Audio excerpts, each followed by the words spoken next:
चीजें अगर ये सरकार ईमानदार होती या कोई भी सरकार ईमानदार होती तो वहाँ की सीएससी को, पीएससी को, डिस्ट्रिक्ट हॉस्पिटल्स को अपग्रेड करती है। आखिर एक बीआरडी मेडिकल कॉलेज कितना लोड लेगा? पूर्वी उत्तर प्रदेश के 10 जिले हैं, 8-9 जिले आपके बिहार के हैं और नेपाल की तराई का भी पूरा का पूरा लोड बीआरडी मेडिकल कॉलेज पर है। हर जिले के अगर प्राथमिक स्वास्थ्य केंद्र, सामुदायिक स्वास्थ्य केंद्र और जिला चिकित्सालयों में स्वास्थ्य की सुविधा होती, वहां पर इनके ट्रेंड स्टाफ होता, पैरामेडिकल का स्टाफ होता, चिकित्सक तैनात होते, तो इस बीमारी को नियंत्रित किया जा सकता था। वहां पे उपचार की व्यवस्था होती। दूसरा, छिड़काव, टीकाकरण और शुद्ध पेयजल और पब्लिक में जागरूकता, एक अवेयरनेस होती स्वास्थ्य के प्रति, इस बीमारी के प्रति। तो मुझे लगता है कि 2 साल के अंदर इस बीमारी को, चाहे वह जेई हो चाहे एईएस हो, इसको समूल नाश किया जा सकता है, इसका उन्मूलन किया जा सकता है, पूरी तरह उन्मूलन किया जा सकता है। लेकिन सरकार नहीं चाहती है। सरकार तथ्यों को झुठलाना चाहती है, वास्तविक आंकड़ों को झुठला करके और उनको आंकड़ों को कम करके बीमारी को केवल आंकड़ों के माध्यम से समाप्त करना चाहती है। वास्तविकता इससे अलग है। हर वर्ष बीआरडी मेडिकल कॉलेज में 500 से लेकर के 1500 बच्चों की मौत होती है। इस बार भी आंकड़े उधर छू रहा है। और इस बार केवल गोरखपुर में नहीं हुआ है, लखनऊ के मुख्यमंत्री की नाक के नीचे लखनऊ में बलरामपुर हॉस्पिटल में मौतें हुई हैं, बड़ी संख्या में मौतें हुई हैं। हर जिले में मौतें हुई हैं, लेकिन चूंकि उनके पास उपचार का न उनके पास ट्रेनिंग है, न वो लोग करना चाहते हैं, इसलिए उनको कहा जाता है कि आप अज्ञात बीमारी बताइए, इंसेफ्लाइटिस मत बताइए, डेंगू मत बताइए। अभी देखिए, जितने वायरल जनित बीमारियां हैं, इसमें इंसेफ्लाइटिस भी है, मलेरिया भी है, फाइलेरिया भी है और डेंगू भी है, कालाजार भी है। डेंगू से बड़ी मौतें इस पूर्वी उत्तर प्रदेश में हो रही थी। वहां पर मंदिर के द्वारा एक हॉस्पिटल संचालित होता है, गुरु गोरखनाथ चिकित्सालय। डेंगू के उपचार के लिए प्लेटलेट की व्यवस्था केवल उस हॉस्पिटल में थी, उसके ब्लड बैंक में थी। तो उसने डेंगू का उपचार प्रारंभ करना शुरू किया। प्रेस ने जब इसको छापना शुरू किया तो शासन ने जांच बिठा दी कि क्यों तुम डेंगू के आंकड़ों को प्रस्तुत कर रहे हो, एक और की बीमारी नहीं है। उनका सीएमओ वहां बैठ गया, कहा कि आप झूठ बोल रहे हैं। तो वहां के डायरेक्टर ने कहा कि वे झूठ क्या बोल रहे हैं, आप अपने सामने इसकी जांच करवाइए ना। जी, ठीक बात है। मरीज है, इसका उपचार आप कर लीजिए जी। अब कोई, हम कैसे उसको मरने के लिए छोड़ दें? तो जहां पर आंकड़ों को दबाने के खेल खेले जा रहे हों, ये लोग जनते बीमारी का उपचार की बात तो, उन्मूलन की बात तो दूर, ये उपचार नहीं कर पा रहे हैं। योगी जी, आप पिछले कई वर्षों से आप लगातार जूझ रहे हैं इस समस्या से। अंतर्राष्ट्रीय स्तर पर भी मैंने सुना है कि आपने तमाम रिसर्च मंगवाई अपने पास कि साहब देखें जरा कि वाकई लाइलाज है या सरकारी खामियों के चलते इसको लाइलाज बताया जा रहा है। क्या समझ में आ रहा है, क्या इन्फॉर्मेशन आपके पास आई है कि ये इंसेफ्लाइटिस, चाहे ये मच्छर जनित हो चाहे ये जल जनित हो, ये इसका इलाज अगर है तो इलाज क्या है? अगर वाकई इलाज है तो सरकारें फिर इलाज क्यों नहीं करवा सकती? बताया ना कि ये बीमारी भारत में 1956 में पहली बार आई थी तमिलनाडु में। अगर तमिलनाडु में इसका उन्मूलन किया जा सकता है, यानी वहां से समाप्ति बीमारी हो सकती है, ठीक बात है, तो आखिर यूपी, बिहार, उड़ीसा, वेस्ट बंगाल या फिर अन्य राज्यों से क्यों नहीं? दूसरा ये कि यहाँ पर यह बीमारी 1978 में आई है, गोरखपुर और पूर्वी उत्तर प्रदेश में। और इसका उपचार, मैंने कहा ना, 3 चीजें केवल सरकार कर ले। एक, अपने जितने भी, यानी और अपनी तरफ से नहीं, एनआरएचएम के पैसे का बेहतर उपयोग। जितने भी सीएससी, पीएससी और डिस्ट्रिक्ट हॉस्पिटल हैं, वहां पर एक ट्रेंड स्टाफ रखें और उसको अपग्रेड कर लें। दूसरा, बरसात के समय छिड़काव की व्यवस्था और साफ सफाई की व्यवस्था। हर गांव में सफाई कर्मचारी हैं, आखिर उन सफाई कर्मचारियों की मॉनिटरिंग, वहां सफाई कर्मचारी किसी अधिकारी के घर में, किसी बीडीओ, किसी डीडीओ, किसी सेक्रेटरी के घर में तो सफाई कर रहा है, लेकिन गांव में सफाई नहीं कर रहा है। कोई डीएम या कोई सीडीओ या कोई कमिश्नर उसकी मॉनिटरिंग करने वाला नहीं, कोई सीएमओ उसके बारे में बोलने वाला नहीं। ठीक बात है। हर वर्ष मेथालियन इन लोगों के पास छिड़काव के नाम पर आता है, वह ये लोग छिड़काव नहीं करते गाँव में उपलब्ध नहीं कराते।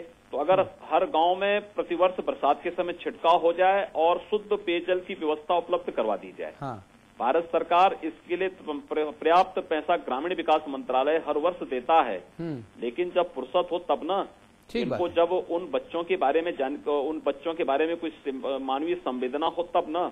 ये लोग तो हैंडपंप अगर जाते भी हैं, डीएमआर का हैंडपंप जाते भी, तो वह पार्टी विशेष के पदाधिकारियों के पास जाते हैं और उनके द्वारा बेचा जाता है, या फिर उनके द्वारा उनके माध्यम से हैंडपंप दे करके वोट बैंक उसके माध्यम से बनाए जाते हैं और खरीदे जाते हैं जी।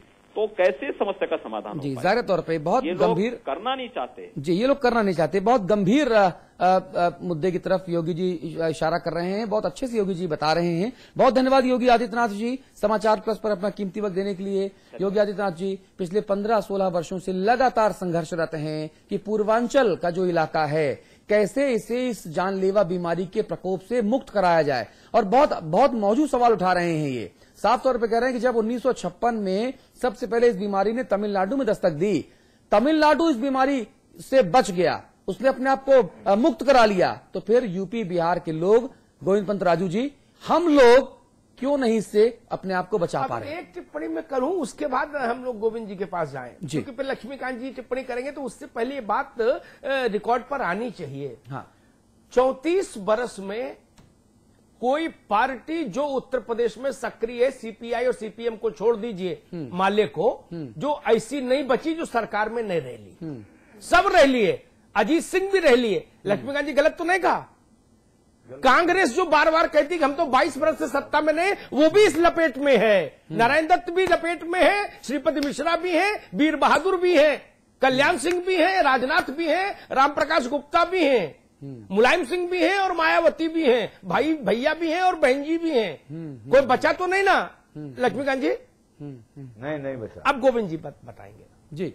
गोविंद जी जी, मुझे ये लगता है जो बात यहाँ पर आई भी एक तरह से, कि असल मुद्दा ये है कि जो ये बीमारी है, जो ये समस्या है, इसकी जिन लोगों पर इसका सबसे ज्यादा असर होता है, वो लोग समाज के ऐसे वर्ग से हैं कि कभी भी वो एकमुश्त कोई बड़ा वोट बैंक नहीं बन पाते। वो समाज के इतने गरीब तबके से और इस तरह से छिटपुट ग्रामीण पृष्ठभूमि से बिखरे हुए वो लोग हैं कि कभी भी किसी राजनीतिक दल को सिर्फ इसलिए उनकी चिंता नहीं होती कि वो एक खास तरह का वोट बैंक नहीं है। अगर वो एक खास तरह का वोट बैंक होते तो शायद राजनीतिक दल इस मुद्दे पर चिंता करते और गंभीरता से चिंता करते। हाँ। 2005 में जब बहुत बड़े पैमाने पर मौतें हुई थी, हम लोगों को भी गोरखपुर में काफी गांवों में जाकर इस बीमारी का हाल देखने का मौका मिला था। उस वक्त आलम यह था, दहशत इस तरह की थी कि शहर से जाने वाले लोग अपने शरीर का कोई भी अंग खुला नहीं रखते थे कि अगर पता नहीं किसी मच्छर ने काट लिया तो शायद जान चली जाए। इतना आतंक उस वक्त था। बड़ी राजनीति हुई थी। दिल्ली से आए हुए लोगों ने, सोनिया गांधी ने बहुत कुछ कहा था, राहुल गांधी ने बहुत कुछ कहा था, राज्य सरकार ने जवाब दिया था, लेकिन हुआ क्या? हुआ कुछ नहीं। इसलिए नहीं हुआ, प्राथमिकता सिर्फ इसलिए नहीं है, पैसे की कभी कोई कमी नहीं रही। आदित्यनाथ जी ने भी कहा कि केंद्र सरकार पैसा दे रही है, राज्य सरकार भी पैसा दे रही है। इस बार भी जो नई सरकार आई है उसने भी ठीक ठाक रकम इस मद के लिए रखी थी। लेकिन सवाल यह है, प्राथमिकता कभी अभी तक तय नहीं हो पाई। वरना कोई बात है कि आप एचआईवी के लिए पूरे देश में इतना बड़ा प्रोपोगंडा कर सकते हैं, इतना बड़ा प्रचार कर सकते हैं।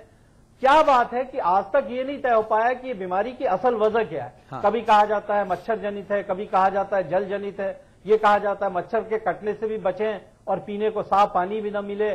कभी बीमारी अगर पहले सिर्फ जेई थी तो अब वो एक सिंड्रोम के तौर पर बदल गई, नई बीमारी आ गई। तो क्या हम लोगों की प्राथमिकताएं कभी रही इस बीमारी से निपटने की? मुझे लगता है बहुत साफ तरीके से कि राजनीतिक नेतृत्व ने कभी जो लोग इससे मरने वाले लोग हैं उनकी परवाह ही नहीं की। जी। रामाश्रय कुशवाहा जी, गोविंद पंत जी, माफी आपसे लूंगा, मैं आपको रोक रहा हूं। रामाश्रय कुशवाहा जी हमारे साथ जुड़ रहे हैं। आप समाजवादी पार्टी के राष्ट्रीय महासचिव हैं और मुलायम सिंह जी कोर टीम के एक अहम सदस्य हैं। रामाश्रय कुशवाहा जी, इतने वर्षों बाद भी सरकारें आपकी भी रही हैं, राजेश त्रिपाठी जी भी हैं, वो बहुजन समाज पार्टी को रिप्रेजेंट कर रहे हैं, लक्ष्मीकांत वाजपेयी जी बैठे हैं, अब बीजेपी को रिप्रेजेंट कर रहे हैं। आप तीनों दलों की सरकार उत्तर प्रदेश में रही हैं और पूरा टर्म चली है और अच्छी चली है। ये इतनी बड़ी बीमारी, इसकी तरफ ध्यान सिर्फ बयानबाजी में ही दिया जाता है, हकीकत में कुछ ठोस होता क्यों नहीं है? क्यों हमारे बच्चे वहां पर लगातार मर रहे हैं? नौनिहाल जो है वो असमय काल के गाल में समा रहे हैं। सीजन में हजार बच्चा मर रहा है, एक सीजन में हजार बच्चा। हाँ। आंख नम नहीं होती। देखिए अतुल जी, आपने देखा होगा और सुना भी होगा, आप लोगों ने मीडिया में दिखाया भी था। अहमद हसन साहब ने, हमारे जो स्वास्थ्य मंत्री हैं उत्तर प्रदेश सरकार के, उन्होंने एक टीम गठित किया था इसको डायग्नोज करके रिसर्च करने के लिए कि ये बीमारी क्यों होती है। अभी सवाल यही हो रहा था कि बीमारी ये होती क्यों है, कौन से ऐसे कारण हैं, क्योंकि जब तक आप ये रिसर्च नहीं करेंगे और ये जानकारी नहीं होगी कि ये रोग आता कहाँ से है और क्यों हो जाता है, तो तब तक उसका इलाज कर पाना और मेडिसिन बना पाना बहुत। मेरे पास एक आंकड़ा है जिस आंकड़े में कहा जा रहा है कि साहब अभी तक 367 ऐसे ग्रुप बन चुके हैं पिछले 38-34 वर्षों में, जो गोरखपुर और आसपास के इलाकों में 367 ऐसे ग्रुप बन चुके हैं, जिसमें विशेषज्ञ भी थे, नेता भी थे, ब्यूरोक्रेट्स भी थे, समाज सेवी भी थे, आम लोगों को भी शामिल किए जाने का दिखावा किया गया। 367 ऐसे ग्रुप्स बने आज तक, लेकिन सब ठन गोपाल, कुछ हुआ नहीं। अतुल, मूल से दुखद बात यह है, बहुत अदब से कहूंगा रामाश्रय भाई से, 34 साल बाद अगर रोग की जड़ पता लगाने के लिए कमेटी बनानी पड़ रही अहमद हसन को, तो रामाश्रय जी मुझे दुख है। अगर सरकारें इस ढंग से काम करेंगी। एक निवेदन है अमिताभ जी, एक निवेदन है आपसे जी। आप भी जानते हैं कि ये रोग इतना पुराना नहीं था, नए नए रोग ये आ जाते हैं, तो इसके लिए रिसर्च की करने की जरूरत पड़ेगी। यदि पुराना रोग रहा होता तो निश्चित रूप से इसकी मेडिसिन भी होती और डॉक्टर उसमें परफेक्ट भी होते। बड़ी दिक्कत तो इसी बात की है कि जब नए लक्षण का कोई रोग आता है तो उसके लिए रिसर्च के लिए कमेटी तो बनानी ही पड़ेगी। ये लाजमी है, ये बड़ी भारी दिक्कत है। रामाश्रय जी, रामाश्रय जी, ये त्रासदी है आपकी भी और मेरी भी। इसमें एक तथ्यात्मक बात कहूंगा, 1978 से लेके 2005 तक एक ही प्रकार की बीमारी से हजारों बच्चे मरे, पूरा पूर्वांचल अपने कंधे पर लाश रख के ढोता रहा साल दर साल। एक ही बीमारी, मच्छर वाली। ये जो नया फेनोमेना जुड़ा, जिसकी ओर आदित्यनाथ इशारा कर रहे थे, वो 2005 के बाद जुड़ा। 78 से 2005 तक एक बीमारी। हम मच्छर को दोष दें या हुकूमतों को दोष दें, किसको दोष दें? निश्चित रूप से हुकूमत को ही दोष दिया जाएगा, मच्छरों को दोष नहीं दिया जा सकता है। दोषी तो मच्छर ही है, वो काटता है, उससे रोग होता है, वो अलग बात है। लेकिन मच्छर का अपना नेचुरल काम है, वो तो करेगा ही। अब उसके काटने से कोई बीमारी होती है तो ये हुकूमत का ही दोष है कि उसको कंट्रोल करे। ठीक है। और उसके लिए हमारी सरकार वाकई संवेदनशील है और प्रगतिशील है और कर भी रहे हैं। रामाश्रय जी, एक सवाल छोटा सा करूंगा, वो इसलिए, नहीं तो बाद में लक्ष्मीकांत वाजपेयी जी से पूछता। आप चूंकि अभी सरकार में, इसलिए एक बीआईडी मेडिकल कॉलेज, उस पर लगभग 27 जिलों का बोझ, उसमें लाश जैसे बच्चे गलियारों में पड़े होते हैं उस मौसम के वक्त। मैंने आंखों से जाकर देखा है बीआईडी को। क्या उत्तर प्रदेश की हुकूमतें एक दूसरा बीआईडी मेडिकल कॉलेज क्रिएट नहीं कर सकती थी इन 34 सालों में? नहीं, इसमें रिसर्च की जरूरत थी, इसमें रिसर्च की जरूरत नहीं थी। ये तो आंख से दिखता है कि हजारों बच्चे हाहाकार करते हुए, क्रंदन करते हुए गलियारों में पड़े हैं और मौत के जाल में समा जाते हैं। अमिताभ जी, इसमें सहमत हूँ।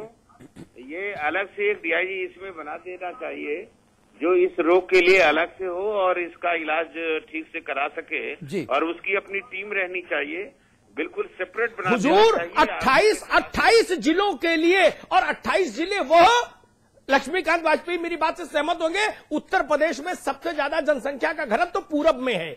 28 जिले भयंकर आबादी के घनत्व वाले, उनके लिए एक मेडिकल कॉलेज पर लोड इस बीमारी का कौन, किसकी जिम्मेदारी लेगा? क्या डॉक्टर करेगा और क्या मरीज करेगा? राजेश त्रिपाठी जी भी हमारे साथ जुड़ गए हैं। आप बहुजन समाज पार्टी को रिप्रेजेंट कर रहे हैं।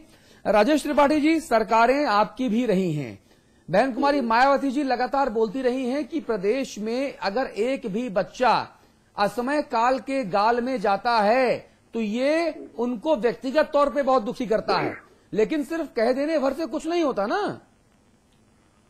देखिए, बिल्कुल मैं आपकी बात से सहमत हूं कि मेरे अपने आंकड़े के अनुसार मस्तिष्क ज्वर से लगभग 50,000 मौतें बच्चों की हो चुकी है। ठीक बात है।